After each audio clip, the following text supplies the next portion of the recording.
Do you wake up frequently throughout the course of the night to go for a pee?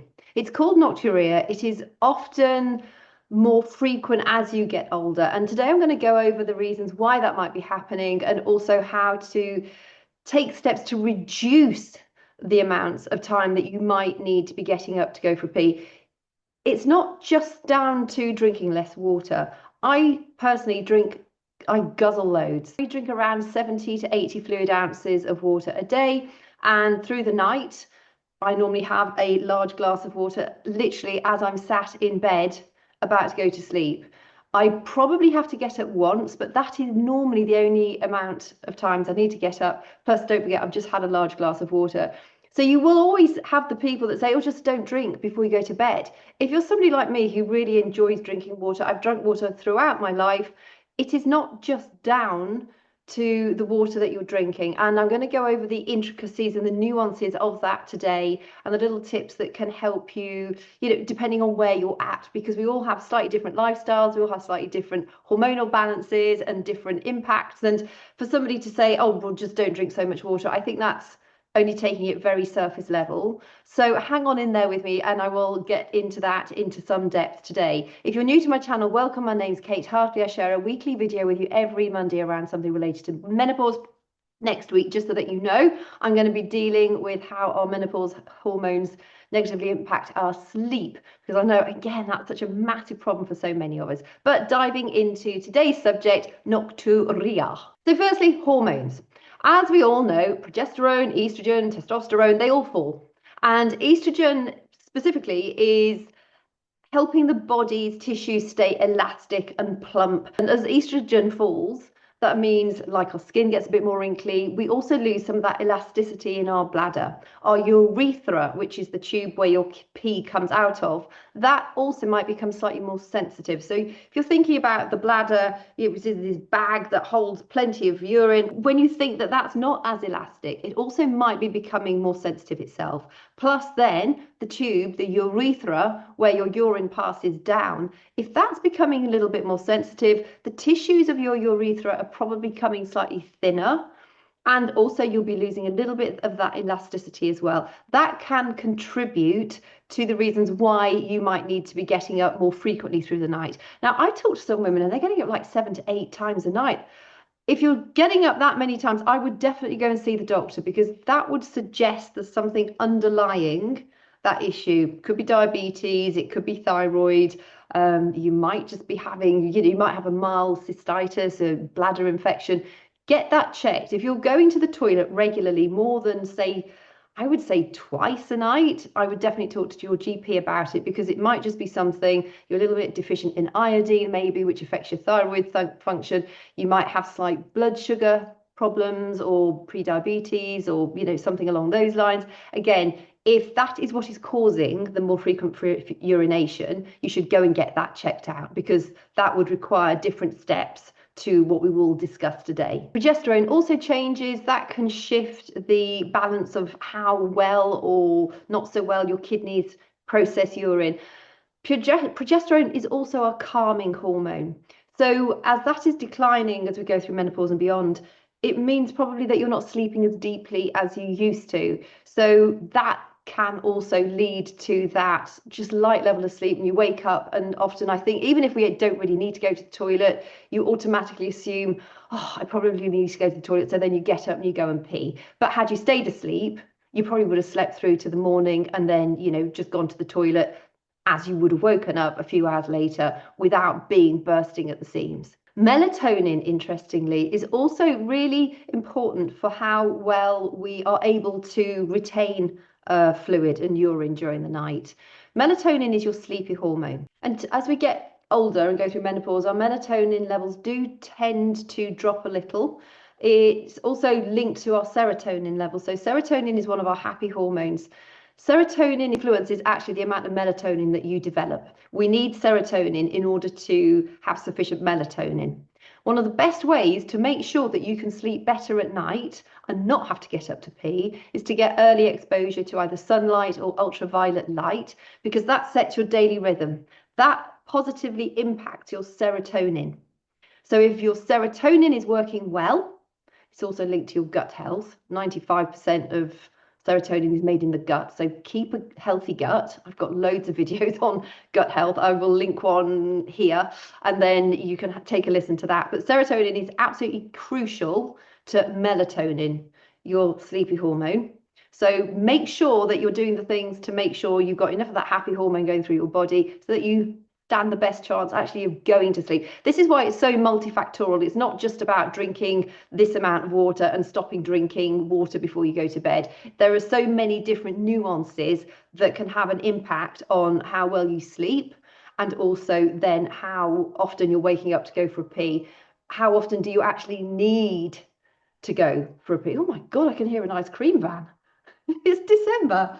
I love it up here. They're just complete nutcases.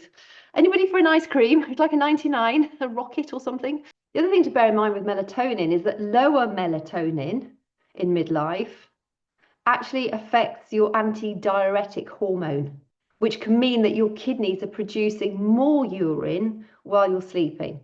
So look after your melatonin, look after your serotonin. And then there's the lifestyle factor, you know, the sugary foods, the processed foods. If you can cut them out or significantly reduce them, that will have a positive impact on how well you sleep and also whether you need to get up and pee. Don't forget, peeing is the body's way of getting rid of stuff it doesn't need. Same as defecating. The body's getting rid of stuff it doesn't need. So when you're filling your body with healthier stuff, you're not going to have as much unhealthy stuff that you need to get rid of. So consider that. I think a lot of us think about our kidneys and peeing as just water that goes out of our body. It's not. It is byproducts that the body is getting rid of. And so if you're filling your body with healthy things and the right sort of balance of electrolytes, I'll go into electrolytes in a minute, technically you should not need to be peeing out quite so much. Of course, if you're drinking lots of water, yes, you probably will go to the toilet more often. You want your urine to be a sort of pale straw colour. You don't want it to be clear. You don't want it to be too much darker. And obviously, if you're on various medications, if you eat beetroot, if you take vitamin C tablets, beetroot might make it a bit pinky, but vitamin C can make it look quite yellow. Asparagus obviously does impact pretty much immediately how your urine smells and looks. It looks a little bit more yellowy again. So various things that we eat do have an impact on how our urine looks. But if we're eating a lot of rubbish stuff, you will likely to be urinating more often.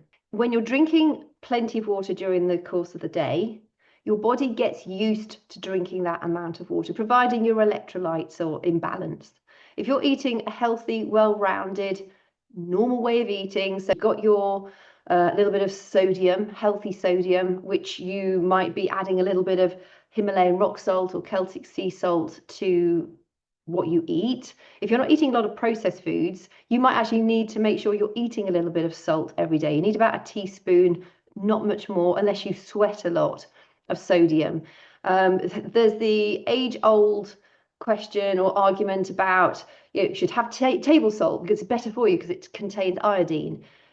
You only need more iodine if you're actually deficient in iodine. Again, it's not as simplistic as that. Celtic sea salt and Himalayan rock salt are some of the two best salts that you can take. They also contain other trace minerals, potassium, magnesium, calcium. Table salt will often have anti-caking agents in it, and it's been processed. You're not really getting much out of it. It will likely have had iodine added to it. But unless you're deficient in iodine, you won't need any extra iodine. The vast majority of us, we're getting enough iodine through our diet. So if you're not, or if you're having a problem with your iodine level, that suggests more of a thyroid issue. So table salt, I wouldn't bother with table salt, to be quite honest. Some nutritionists will say have iodized table salt if you have a problem with your thyroid. Other than that, unless you've been specifically advised to take table salt, you'd be better off, in my opinion, with Celtic sea salt or Himalayan rock salt. Kosher salt is pretty much the same as table salt. It's still mostly sodium chloride.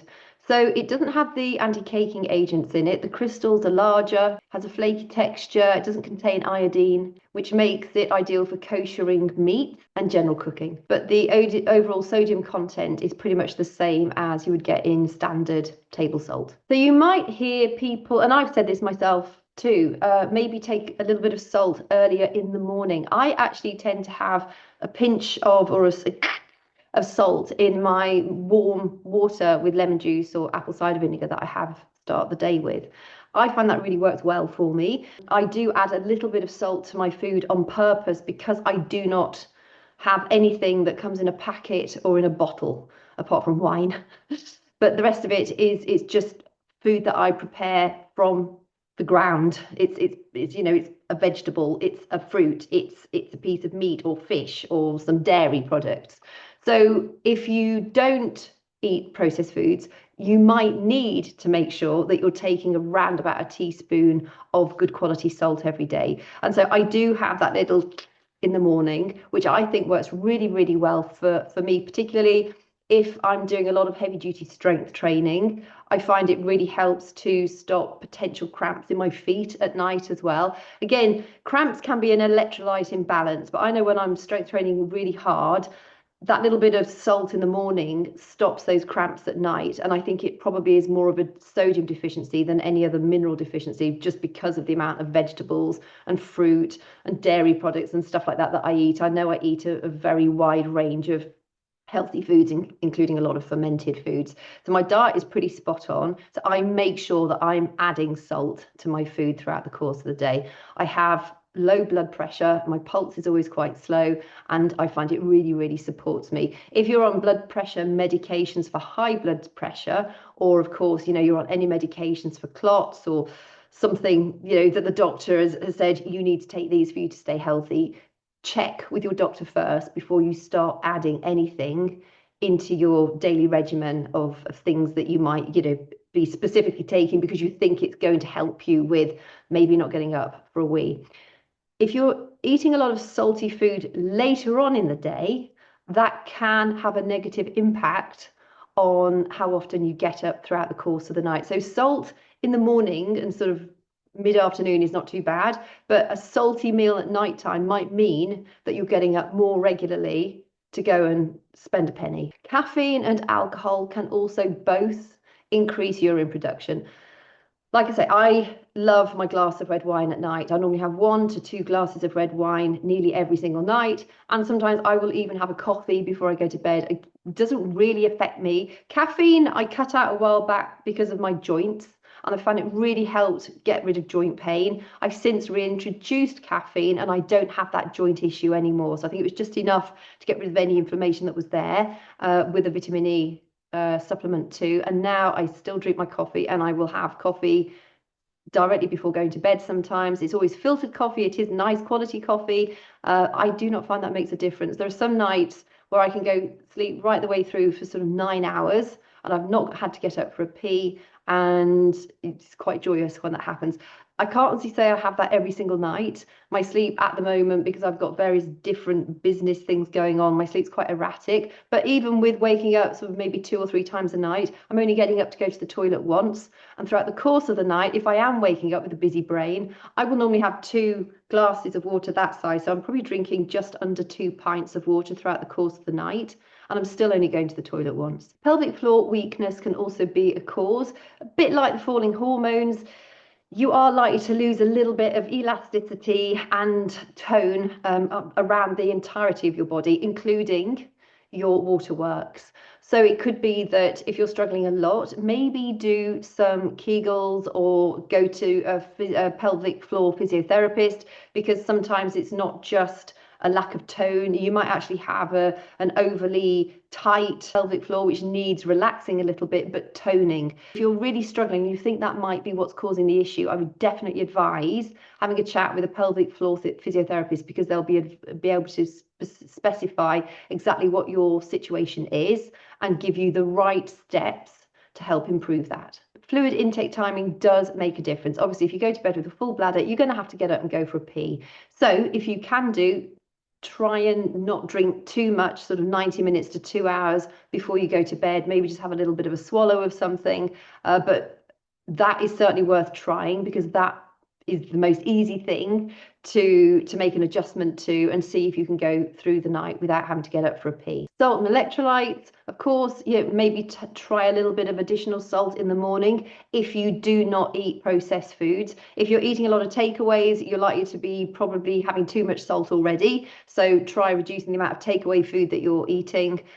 Add in a little bit of home cooked food, and you might find that that will strike a happy balance. Avoid bladder irritants, particularly as you get through the day. So cut down on your caffeine, your alcohol, your fizzy drinks. Those are all going to have a negative impact if you struggle with nighttime urination. Have a healthy sleep hygiene routine. So keep your bedroom cool, keep it dark. Try and reduce the amount of noises that you're exposed to throughout the course of the night. That is impossible in my house. I have 3 dogs and 2 cats, and the cats yowl. They're annoying. They want to get in the bed, then they want to get out of the bed. They want to lie on me, then they don't want to lie on me. Then the dogs want to join in as well. It's just such a, if I didn't have animals, I would sleep super well. But even with those disturbances and the busy brain and the fact I drink a lot of water, I probably only get up for a wee once.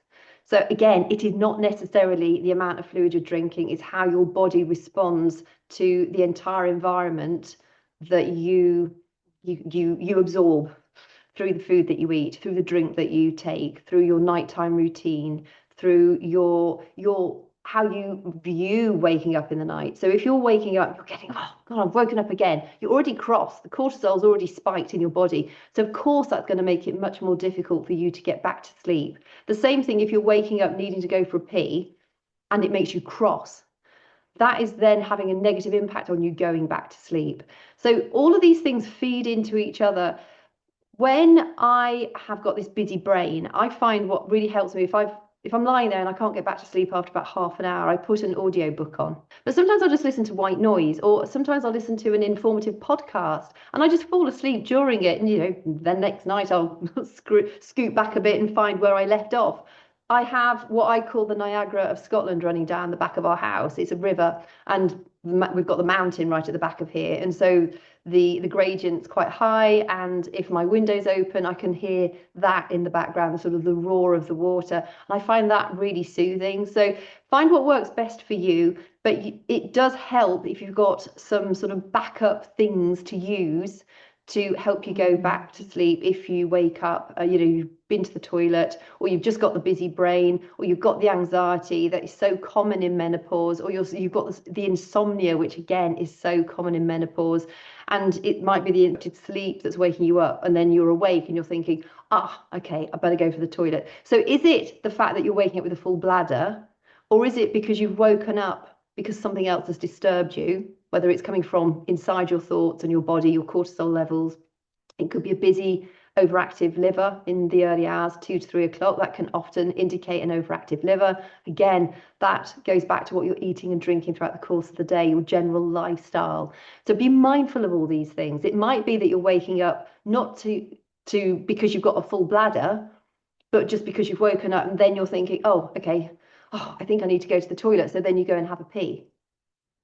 So try and work out exactly what it is, because then are you dealing with a sleep issue, or are you dealing with a nocturia issue? You'll find that if you do exercise, that will really benefit the quality of your sleep. So for me, I always do heavy impact strength training. I love it. I think it's the absolute best thing that any woman can do for her midlife and menopausal health. But even if you prefer yoga or Pilates or something like that, or just walking out in the, outside, I go out into the mountains most days, but find some way of being active in a way, not just like, I do the gardening or I clean or this sort of thing. Do something that's purposeful exercise for yourself. And you'll find that will improve the quality of your sleep. And if the quality of your sleep is improved, you're likely to not need to wake up through the night, or indeed not have to wake up to go and spend a penny. So to recap, hormones, kidneys, and lighter sleep all have an impact on how often you might be getting up to go to the toilet throughout the course of the night. You can positively influence it by reducing the amount of fluids you're drinking directly before bed, by paying attention to your sodium intake, doing pelvic floor exercises, getting out into the ultraviolet or the daylight earlier in the morning, focusing on your gut health, making sure that you're feeding your body like a human. and creating a calm bedtime routine. And if you do wake, avoid that resistance, avoid that I've woken up again, feeling cross about it, and find what works best for you to help you drift back off to sleep. When you've been awake for quite a while, and I used to do this before I listened to my audiobook, I thought, oh, I've been awake from 2 through till 6:30 and all I've done is tossed and turned. Well, when I started listening to the audiobooks, I realized that I'd probably slept, I'd listened to 15 minutes and then I'd actually fallen asleep. And I normally put it on for 30 minutes at a time. So I've missed a good 15 to 20 minutes of that 30-minute period that I've just put on. And obviously then when I wake up next time, it's quiet in my bedroom. So the timer on my book has finished. So it does make you realize you're actually sleeping more than you think you might be. And yes, I know you can get these Aura rings and the various Fitbits that track your sleep and the quality of your sleep.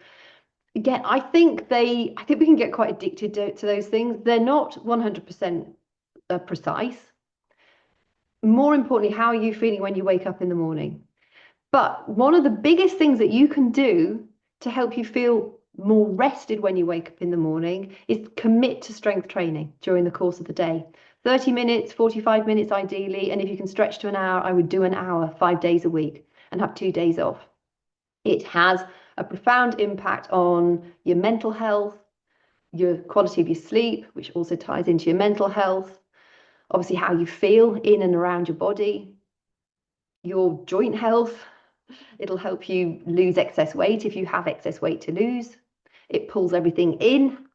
And it's just time that you're making for yourself to do something that is one of the most beneficial things you could ever consider doing as a midlife menopausal woman. So how many times a night do you wake up to pee? It'd be really interesting to hear in the comments, are you having to get up multiple times? If you're getting up multiple times, is it due to the fact that you've got a full bladder?